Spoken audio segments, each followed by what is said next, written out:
Hello students, welcome back to my channel. Vishal Gupta आपका teacher. कैसे हो आप सब स्टूडेंट्स? अब हम कंटिन्यू करने जा रहे हैं क्वेश्चन नंबर 32 जो कि 6 मार्क्स का है, section B Indian economic development का, इकोनॉमिक्स के सैम्पल पेपर का। तो ये देखो, एक ये पिक्चर बनी हुई है, इसमें क्या लिखा हुआ है, interpret the given picture based on the संसद आदर्श ग्राम योजना initiated by the government of India. मतलब आपको इंटरप्रेटेट करना है कि संसद आदर्श ग्राम योजना जो सरकार ने शुरू की हुई है उसके बारे में ये पिक्चर है, जिसमें आप ये देख सकते हो कि ये पार्लियामेंट बनी हुई है, ये विलेज हैं, ये यहाँ ग्रीनरी है थोड़ी सी, ये विलेजर्स हैं, ये हेल्थ एंड एजुकेशन सेक्टर के बारे में है, ये मेंबर्स ऑफ पार्लियामेंट हैं, एमपीज़। तो इसके बारे में आप देखते हैं कि ये क्या कहना चाह रहा क्वेश्चन। अगले पेज पे बढ़ते हैं, ये रहा। तो state the 2 examples of allied activities, इनकी 2 एक्टिविटीज़ के बारे में भी हमें बताना है। तो इस डायग्राम को देख के ही हमें आंसर देना है। तो इसका जो सजेस्टेड आंसर बनता है बच्चों वो ये है, ये देखिए क्वेश्चन नंबर 32 का आंसर, अंडर द आदर्श संसद Adarsh Gram Yojana introduced by the government of India, members of parliament need to identify the develop one village from their constituencies. ठीक है जी, एक विलेज चुनना है उनको अपनी कॉन्स्टिट्यूएंसी से। MPs were to develop 3 village as government villages covering over 2500 villages. MPs are expected to facilitate a village development plan, motivate villagers to take up activities and build infrastructure in the areas of health, nutrition and education. और 2 allied activities कौन कौन सी हो सकती हैं? Life stock and fisheries. ठीक है बच्चों, चलिए ये था क्वेश्चन नंबर 32। अब हम आगे बढ़ते हैं क्वेश्चन नंबर 33 जो कि 6 मार्क्स का है। और बच्चों इतने बड़े क्वेश्चन को देख के घबराना नहीं है, ये एक तरह की केस स्टडी है और यहाँ यूँ समझ लीजिए कि कंप्रीहेंशन पैसेज की तरह होता है। ये आपको इसको देख के आपको जवाब देना है। ठीक है बच्चों, तो ये क्वेश्चन सारा कुछ डाटा यहीं इसी में गिवन होगा, आपको परेशान नहीं होना। ठीक है, तो ये क्वेश्चन पूरा एक अपने आप में बहुत बड़ा क्वेश्चन है, पर मैं इसकी रीडिंग करता हूँ। ये देखिए रीडिंग में आएगा, read the following text carefully.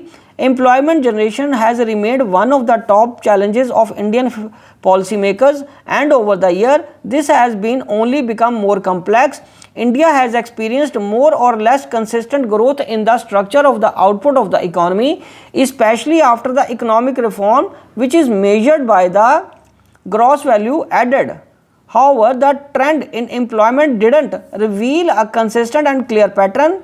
These complexities have led to a wide variation in the conclusions drawn by the experts and various studies on workforce and employment. 2 major sources of data on the workforce and employment have been the decennial population census and nationwide quinnial surveys on employment and unemployment by the erstwhile NSSO under the Ministry of Statistics and Program Implementation, Government of India. The nationwide employment and unemployment surveys have been replaced by the periodic labor force survey conducted by the National Statistical Office of MOSPI, which started in the year 2017-18.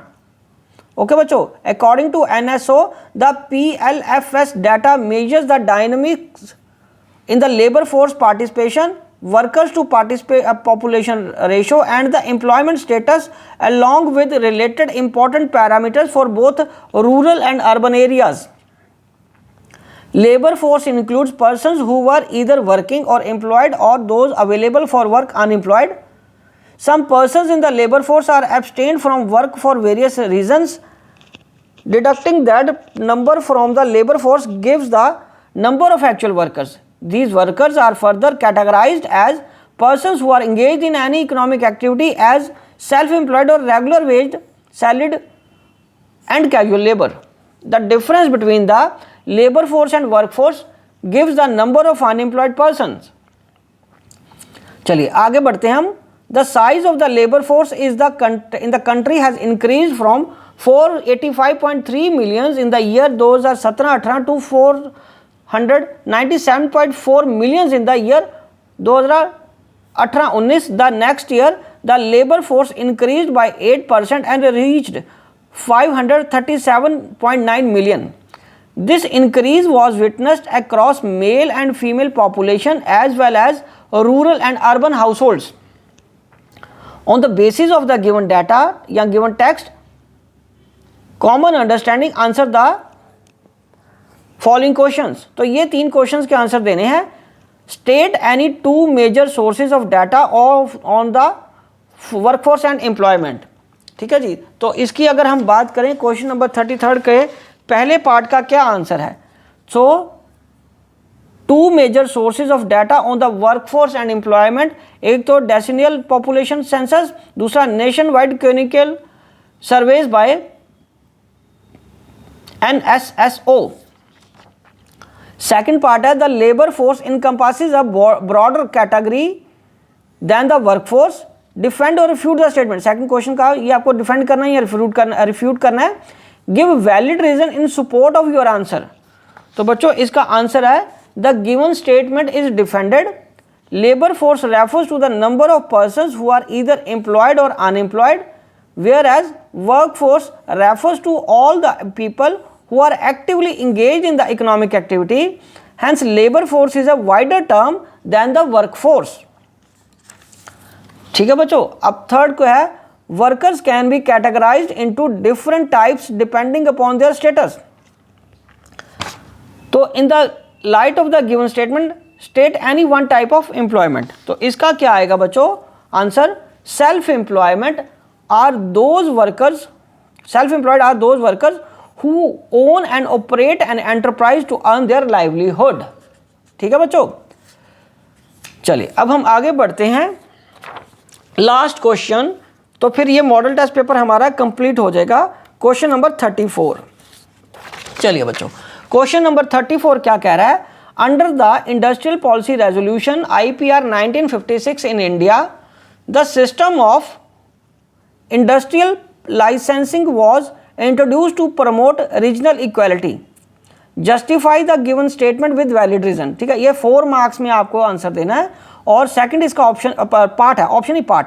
Discuss briefly the estimates made by the notable scholars regarding the national income and per capita income during the colonial rule in India. और ये 34 का भी ये और option है, ये अलग है. माइंडेड ये 4 और 2 6 मिला के ये पूरा क्वेश्चन बन रहा है. दोनों पार्ट करने होते हैं इसके. ठीक है. तो अभी हम बात करेंगे क्वेश्चन नंबर 34 के ए के फर्स्ट पार्ट की. इसमें हमें आंसर क्या देना. Under the industrial policy resolution the system of industrial resolution was introduced to promote regional equality. आपकी स्टेटमेंट को जस्टिफाई करो. Under the IPR 1956 the policy makers reserved a category for industries for private sector. However the sector was kept under state control through a system of licensing. No new industry was allowed unless a license was obtained from the government. It was easier to obtain a license if the industrial unit was established in an economically backward area. In addition, such units were given certain benefits such as tax holidays and subsidized electricity. The purpose of this policy was to promote regional equality. ठीक है बच्चों.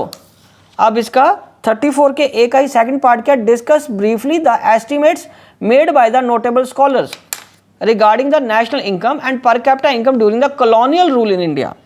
तो इसमें बच्चों several notable scholars such as Dadabhai Naoroji, William Digby, Findlay Shirras, VKRV Rao and RC Desai. आप किसी 2 या 3 के नाम भी याद कर सकते हो.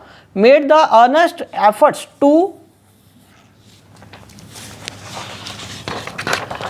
efforts to calculate national income during the colonial era. Among those scholars, the estimates provided by VKRV Rao were considered very significant. However, the majority of these studies revealed that the country's overall real output growth during the first half of the 20th century remained below 2%, with a meager annual per capita output growth of just 0.5%. ठीक है बच्चों. चलिए अब हम बढ़ते हैं आगे question number 34 की तरफ. During the colonial period India's foreign trade was characterized by the large export surplus. However, this didn't result in any flow of gold and silver into India. Justify the given statement with arguments, valid arguments. तो इसका first का part का बनता है, through out the colonial period, India's foreign trade was characterized by the significant export surplus.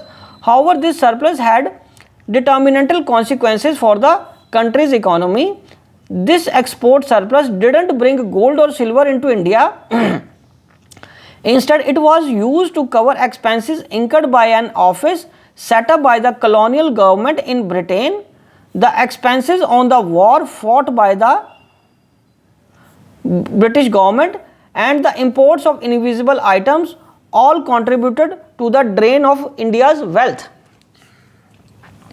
ठीक है बच्चों, चलिए अब हम आगे बढ़ते हैं इसके सेकंड ऑप्शन की तरफ. Explain the rational behind choosing self reliance as a central planning objective in India's developmental strategy. Self reliance was adopted as a central planning objective in India development strategy by the policy makers due to following reasons. To reduce the dependence on foreign nations, the stress was laid on mobilizing domestic resources. और इसका second part है, it was feared that dependence on imported food supplies, foreign technology and foreign capital may increase foreign interference in our policies. ठीक है students, तो ये था 34th के option वाले क्वेश्चन का आंसर, जो अगेन दो पार्ट्स में इन ये डेट 3 और 3 6 बनते हैं. ये सारा क्वेश्चन करना या उससे पिछले वाला करना था. ठीक है बच्चों, तो इसी के साथ ये पूरा मॉडल टेस्ट पेपर कंप्लीट हो गया है. और इसको अगर आपको बाकी क्वेश्चंस देखने हैं तो आप मेरे चैनल पे प्लेलिस्ट में जाके मैक्रो इकोनॉमिक्स की प्लेलिस्ट और इंडियन इकोनॉमिक डेवलपमेंट की प्लेलिस्ट में क्लास 12 की बाकी क्वेश्चन वहाँ से देख के रिवीजन स्टार्ट कर दीजिए. Wishing you good luck.